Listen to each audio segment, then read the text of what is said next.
Well, good day, and welcome back to our study of the book of Mark. We're still in chapter 8, and today, verses 13 to 21. When we last left Jesus, he was in the Gentile area around Decapolis, the 10 cities, where he had preached and where he had fed 4,000 men plus women and children. And immediately after that, he got into the boat and came across the Sea of Galilee again to an area near Dalmanutha, or Magdala is another area name for the same area. He had been away for a number of weeks. He had been away for some time preaching in the Gentile area. But whenever he got back to the Jewish area, he was met immediately by the Pharisees and also by the Sadducees, according to one other gospel. And they came up to meet him, and the first thing they did was try to corner him. And then the Pharisees came out and began to dispute with him, to argue with him, to discuss with him, seeking from him a sign from heaven, testing him. Now the reason apparently they wanted a sign from heaven was because there was a feeling in those days that satanic people under the satanic influence, could do miracles on earth, but only God could do miracles in heaven, or in the heavens. And therefore they wanted a sign in the heaven, a sign from heaven testing him. But he sighed deeply in his spirit and said, "Why does this generation seek a sign?" He'd already given multiple signs with his miracles that he had done both in the Jewish area and in the Gentile area. Why does this generation seek a sign? Assuredly, I say to you, no sign shall be given to this generation. There apparently was a reason for this, because they felt that if he refused to answer them and refused to give them a sign, they would say he couldn't. But if he said he would and didn't, because of their unbelief, or they would not accept the sign if he did do it, because they weren't accepting the signs that he had already done, then they would also dispute with him. So Jesus said, no sign shall be given to this generation. Now this really has to do with what is called spiritual blindness. According to the Bible, we are all spiritually blind, all of us. And we can either be temporarily blind, or we can be permanently blind. And the idea is, by being blind, you don't see what you should see. You can't see what's in front of you. You can't understand what has been shown to you anyway. So you are spiritually blind. And the point about this is that people who are blind spiritually tend to want to stick together.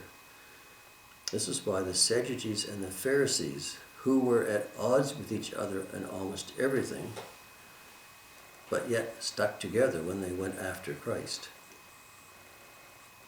Spiritual blindness people who are spiritually blind tend to stick with other people who are spiritually blind. They also tend to get further into their blindness because of the fact they won't accept what is in front of them. This is why he has said before, those who have eyes to see, let them see. So he said to the Pharisees, they would not give them a sign because of the circumstances, even though they wanted a sign from heaven to prove to themselves that he was from God and not from Satan. So every time Jesus came back, the Pharisees and the Sadducees were waiting for him. So it says, no sign should be given to them, to this generation. So then he immediately left again. He left them, and getting into the boat again, he departed again to the other side. So he wasn't hanging around to talk to them or discuss with them or dispute with them any further. He was going back to the other side again. Now, he and his disciples got in the boat. The disciples had forgotten to take bread, and they did not have more than one loaf with them in the boat, Then he charged them, saying, Take heed, beware of the leaven of the Pharisees and the leaven of Herod. And one of the books says the leaven of the Sadducees were also in here, because you see, the leaven was considered to be the type of yeast. It was a type that would cause bread to rise. But it was also associated with sin. So in this case, he's saying, beware of the sin of the Pharisees and of Herod.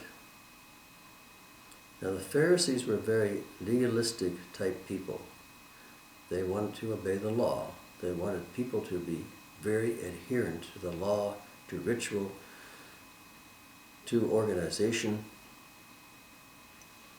And this was a sin according to Jesus. It was nothing to do with relationship between God and man. It had to do with legalisms and rituals and things that were really nothing to do with God. The Sadducees were very liberal. They did not believe in some of the supernatural elements. They did not believe in the resurrection. They did not believe in a lot of the other elements that the Pharisees believed in. This is why they and the Pharisees were often at odds. So there was the leaven, the sin of the Pharisees' liberalism as well, of the Sadducees' liberalism as well. And the leaven of Herod was the secularism of the material world, the secularism of Herod. So he said, beware the leaven, the sins of the Pharisees and the sins of Herod. But the disciples were not interested in this. They didn't really understand what Christ was getting at, because they were concerned more about having some bread to eat.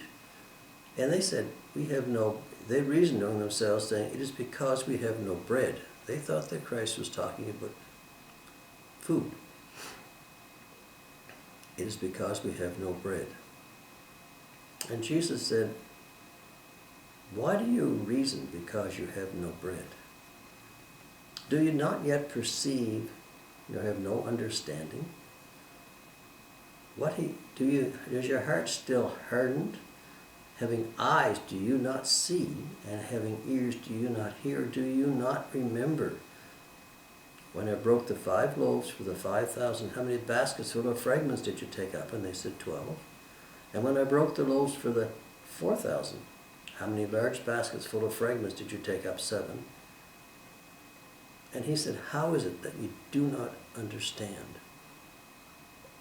You see, the Pharisees and the Sadducees did not want to see, did not want to admit, did not want to understand.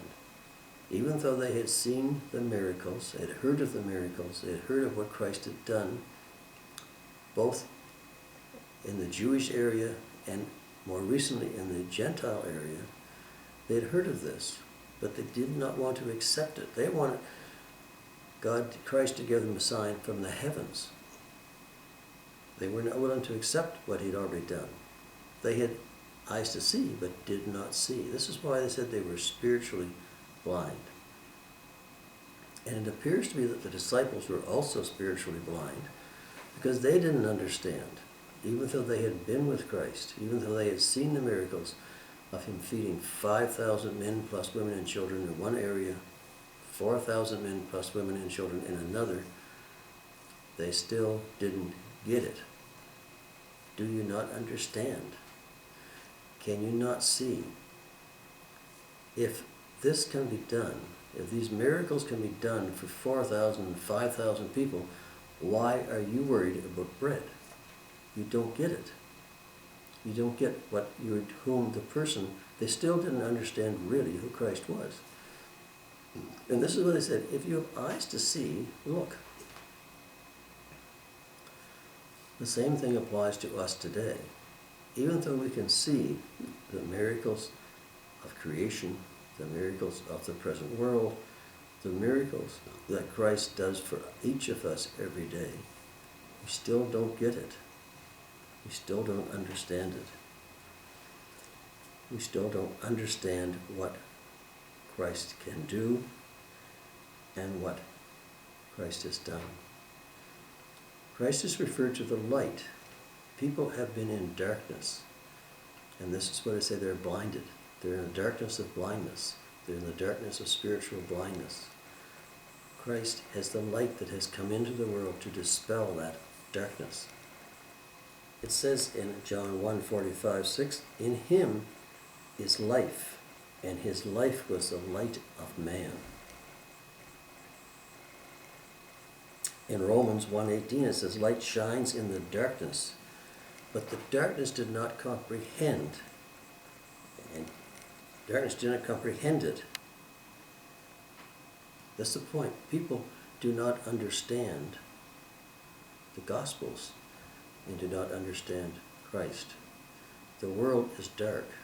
We are all in darkness until we come to understand what Christ has done for us, what Christ will do for us, and what he has done for the world. That he is the light which dispels the darkness.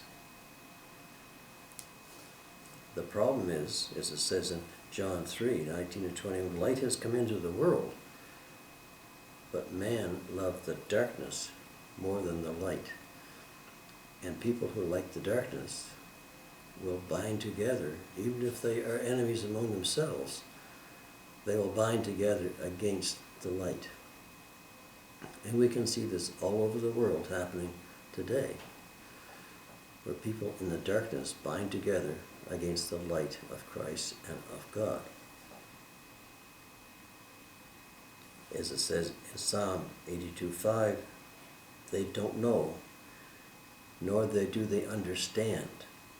They will walk about in darkness. And that's what this passage is about, because the disciples could not understand fully what Christ had done, even though they had seen it. They still couldn't get it through their heads what God and Christ was capable of doing. They thought because they had no particular bread in the boat that they were going to starve, that they were going to have nothing to eat. With Christ being right there, a person who has just fed thousands and thousands of people by miracle means. And this is what he said, do you not understand? Do you not see? Do you not hear? Do you not remember what he had done? How many times are we like that we don't see what's really in front of us? We don't hear what's actually around us. We don't understand and remember what has been done before for us and what God is already still doing for us. We just can't get it through our heads of what Christ is capable of. Do you not understand? How is it you do not understand? Because we are blind. Because we are spiritually blind. Hopefully, unlike the Pharisees and the Sadducees, who had this condition continually and apparently for good, we are only temporarily blinded, because once we can see the light, if we accept the light, then the spiritual blindness will be no more. So this is really the small sequence of this small section is to show the difference in spiritual blindness, people who cannot see even though they do see, or cannot hear even though they do hear. It says back in Isaiah, the people who walked in darkness have seen a great light. We have seen the light. We have walked in darkness. We have seen a light. We have to accept the light. We have to accept that Christ is the light of the world. There are many people in this world who have seen the light but do not recognize it and prefer to stay in darkness. The disciples were in darkness even though they had seen what Christ had done, but they were not going to stay that way. The Pharisees and the Sadducees were in darkness, and they felt and wanted to stay that way because they were not comfortable in the light. This is why it says, beware the sin of the Pharisees, beware the sin of Herod, beware the sin of the Sadducees. This is also talked about in Matthew 16, if one wants to look at there. But we're not going to get into that today. But there is more information given in Matthew than is given here in Mark. The point is that we all are in darkness. We all are spiritually blinded. We must not remain spiritually blinded.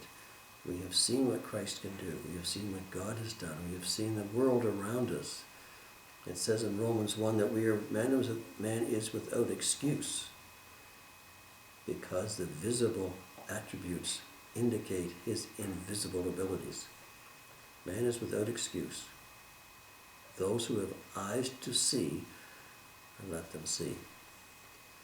We're going to get on to the rest of chapter 8 next week as we get into the blind man cured at Bethesda. Thanks for joining me for this. I hope this has been of some interest to you. We hope to see you again next week. Bye for now.